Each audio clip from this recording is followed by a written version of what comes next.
Hello. Just thought I'd do a quick video. Just been listening to some podcast. A guy, I think he's a pastor, who has people phone in and ask him questions about the Bible and stuff like that. And something just flashed in my head about a couple of things that I've seen over the last couple of days. So I was reading the Bible the other day, and there was a verse that just stuck out to me. I can't remember what it said exactly, but it was something about, like, basically the more wisdom you get, the more it, like, clouds your judgments, or what you don't actually know. You know, the more you know, you don't know. That kind of vibe I was getting from it. And there's other things, and I am butchering these terms, but like when it says that, when Jesus talks in parables and he says that those that read more into what I'm saying will understand. And then there's other bits saying, like, all this stuff's put out there to confuse people from, is it actually, like, factual? And, like, just listening to this guy, and he was talking about how different people have different opinions on all the different stories in the Bible and that, and they all claim to be right, they all claim to be true, they all read it however they want. And I was talking about this the other day with the everyone's got their own life experiences and biases, and they can put their own flavours and interpretations to anything, really. And I always think, because people, like, justify their actions by manipulating the words and saying, well, I believe that it's like this, so in other words, I'm going to let myself off the hook for doing X, Y and Z. And I was just thinking about it, like, what were Jesus' teachings? I always try and think of this, like, what would Jesus say? What was Jesus' message? And I've got to say it, and I have to say it again, like, they say his two greatest commandments were love God, and number two, love your neighbours though you love yourself. So in other words, being nice to everyone, showing compassion, helping, all that good stuff. And then you've got the other bits and bobs, the other teachings, the other rules, haven't you, below, like repent, and I think, I obviously think they're good. They're good, and spreading the word and spreading the word of God and all that. And I always think, like, when you're talking about wars and, like, the Israel-Gaza thing, and you're saying, well, the Palestinians went and butchered all the Jews on the Jewish people on that one day, on the October the 7th, so Israel have got a right to retaliate and all that. And there's, like, something inside me that says yeah, and I think that's like the not, how can I say, it's not righteous to do that. It's not the message of God, the message of Jesus, to do that. And I know how hard it must be if someone has come and butchered your family, for you to not want to retaliate and seek revenge. But ultimately, like, if there's a bigger picture and there's a bigger message in the world, and Jesus was trying to say to you, you need to stop all this violence against each other and all that stuff, then I think we need to try and live that message, as difficult it is. And I know it's difficult, and I know that that's the work of the devil, that's the work of evil. So what I was trying to just summarise in this video is that all the people that argue with each other are just distracted. They're distracted on who's supposed to be right, and I honestly think it's just we make everything way too complicated than it's supposed to be. I think it's the message of God and Jesus is just it's so simple. It's so easy that people think it's too easy. You know, like you don't think anything that's worth anything is simple. Everyone says, oh, you know, I mean, I even say it, nothing that's worth anything is easy to attain. But I suppose you could say it's that easy that it is the most difficult thing that to do. Because as I was saying about the conflicts and the wars and the revenge and all that, getting over your innate human sin or desire, or what it is, you know, that makes you want to do these things, like lust for people and want to do evil things to people and that. And this is what they're saying about all people are inherently sinful, because deep down everybody has got this capability to do the sinful things, and that's the hardest thing to do, isn't it? It's the easiest thing to say.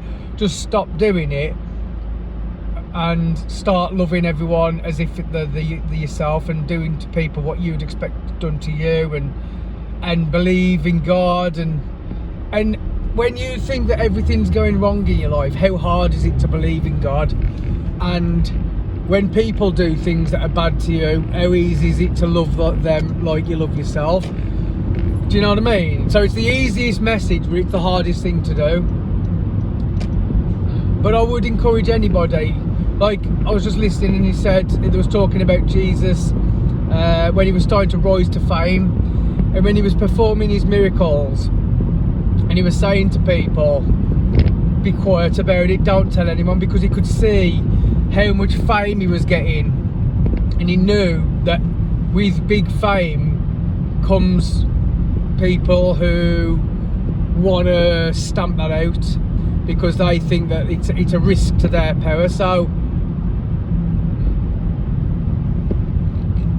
yeah, so this is just what I'm thinking about at the minute. So I'm going to continue to try, and the other thing that Jesus said as well, he said, I don't want, he's basically, it's not what Jesus said, it's what this guy said on this podcast, so I'm not sure how accurate it is, but it kind of resonated with me when he said, well, why do you want to be quiet about it, you know? And everybody wanted Jesus to be this big warrior who was coming to free all the people, and Jesus was like, no, that's not the way. I'm here to tell you it's a different way. And he was saying that he doesn't want to cause a revolution and win with violence. He wants to win very quietly, and that's what he did. That's what he did. He did it all very, very quietly, and he didn't make a big thing of it, and he used no violence. And we think it's mad. We think it's absolutely mad. Like, we can't, as a human, you can't grasp the idea that you will actually bring justice and win in the end without being aggressive and violent, because it always feels like the short term people who are aggressive and in their actions get what they want, and they are the winners and they're the alphas and that. But in the bigger picture, is it what you get? I'm not sure, because who knows on the day of judgment, when you're on your deathbed and you think, was it worth it? Was it worth living that life? You know, I've wasted my life being too aggressive and treading all over people and not being nice to people. And are you going to be full of regret on that last moment of your life, which would be pretty sad? But maybe it's a necessary part of moving on into the afterlife. So yeah, food for thought. It's more, I do like these little conversations I get to have with you all, especially, like, I mean, I'm not fussed if people, other people listen to it. This is for my daughters, for my partner, for grandkids, for people who want to know me, or you know, if you stumble upon this video and it helps you in any way, then that's all good, and that's all I'm trying to do. And maybe that's me spreading my message of the Lord in this way, rather than going out on the street. And you know, I think a lot of people do that for, like what Jesus said about the fame and stuff, you know, are they doing it for the wrong reason? Are they doing it so they are viewed on in a public life?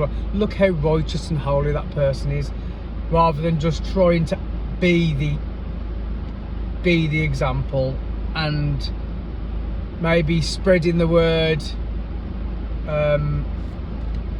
inadvertently, like not with the intention of like reaching millions of people, but just, you know, maybe I could reach the one person that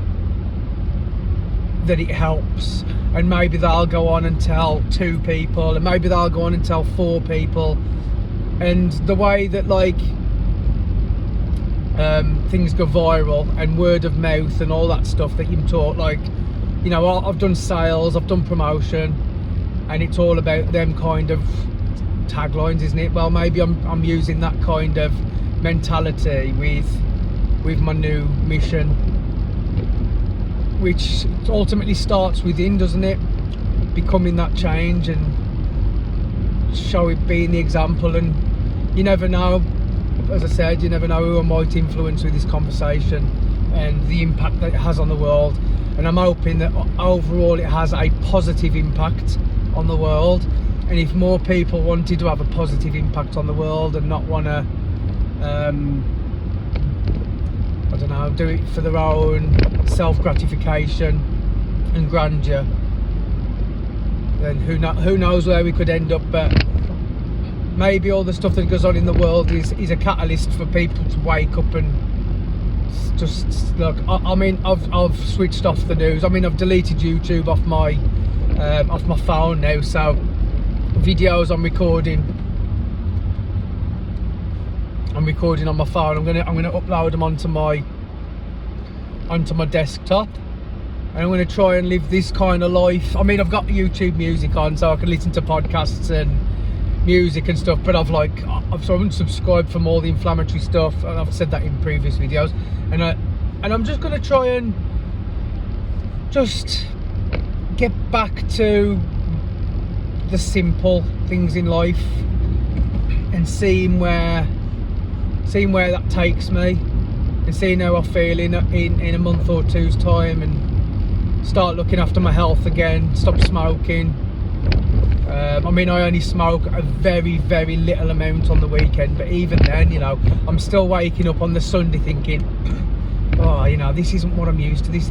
And I have kind of got low energy on a Monday, so maybe it's affecting my sleep, it's got to be affecting my health. There's no two ways about it. So I'm just going to try and live ultra simple and ultra pure. I'm going to see how I feel and try not to. And I'm hoping, because maybe I'm smoking because of the stress, and you know, I am in a stressful job, but you can imagine then on my break and on the way into work and on the way home, when I'm listening to stressful content about the news saying how corrupt the government is, and how and then, you know, and how everyone's against you and you haven't got a chance and all that.